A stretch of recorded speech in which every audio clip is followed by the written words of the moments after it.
Man, give us some advice. Throw us a bone. We need some help here. Horsemanship and raising children, both, is like holding a wet bar of soap.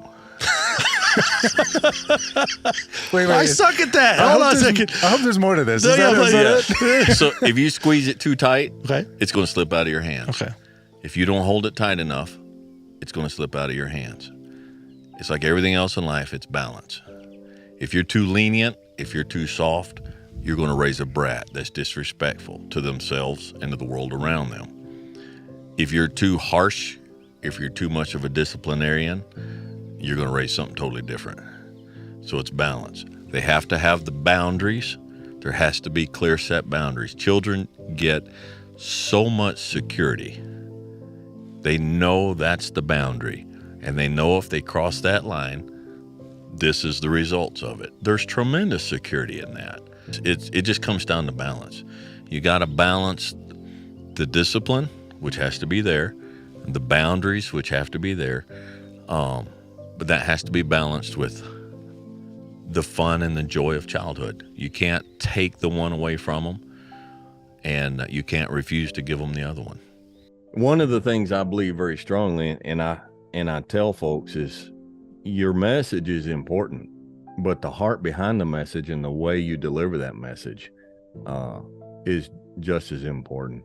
When my boys were growing up, when my kids, my daughters, my boys were growing up, I wasn't near as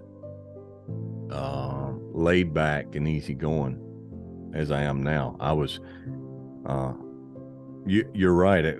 Very patriarchal is the right word. Come from a very patriarchal family, and you didn't question your dad or your granddad, and I was pretty strict and disciplinarian, and there's things.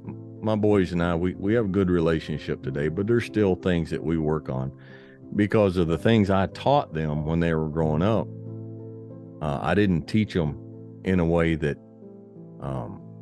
was easy for them it wasn't always palatable, it wasn't always, because they've got the same redneck cowboy blood that I do. And so I came at them the same way that my dad came at me or his dad came at him, and they responded the same way, And so when I hit 50, I'm like, it might be time to not recalibrate the message, but recalibrate the manner in which I'm delivering the message. The problem is not the world around me. The problem is inside. Everywhere I go in the world, I have the same problem. And so the only thing that's consistent everywhere I go is I'm there.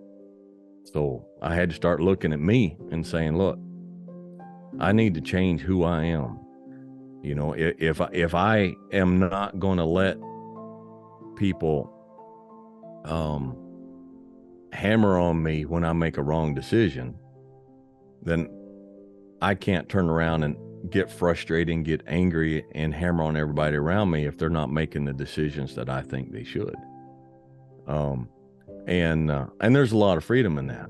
The old saying, it's not my rodeo, not my bull, not my circus, not my monkeys. And that's their life, and it's their problem, and it's their decisions. And, if they come to me for advice and they want some help, I'm happy to help. But other than that, what is it in life that keeps you ginned up, that just keeps you fired up, that keeps you angry? And how much of that can you just get rid of? And, some of it may be life circumstances. Some of it may be people. Some of it may be dietary. And it's a combination of all of it. But the biggest, I would say overall, the biggest changes I made was to identify what it was that kept me in a state of unlikableness, if you will, and get rid of it. Develop the ability and the habit of critical thought. Now, what does that mean? Well, I'll tell you what it doesn't mean. It doesn't mean critical speech. It doesn't mean critical attitude. Critical thought is sorely and severely missing in our society today. Very much so in the horse world, but also in the rest of the world, in politics, in life, in social cultural changes, in church, in religion. People don't engage in critical thought. Now, critical thought is you hear something, somebody tells you something, and you take it and you set it down and you look at it. And you say, well, what is an alternative opinion of that? And so you go and start searching and you start researching, you start studying and you start looking. And you take and you set the thoughts and the options down in front of you and you look at it and you, with logic and reason, you judge what is right.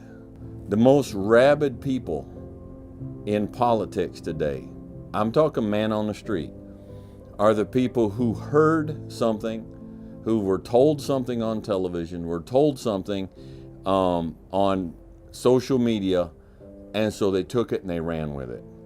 You live in the same country that the politicians and the right-wingers and the left-wingers and everybody else does. You have access to the same information they do, all right? So critical thought, think for yourself. And that journey of thinking for yourself, of thinking and studying for yourself, that begins today, and it leads you to the point where you become eventually a whole lot closer to what you wanted to be from the beginning.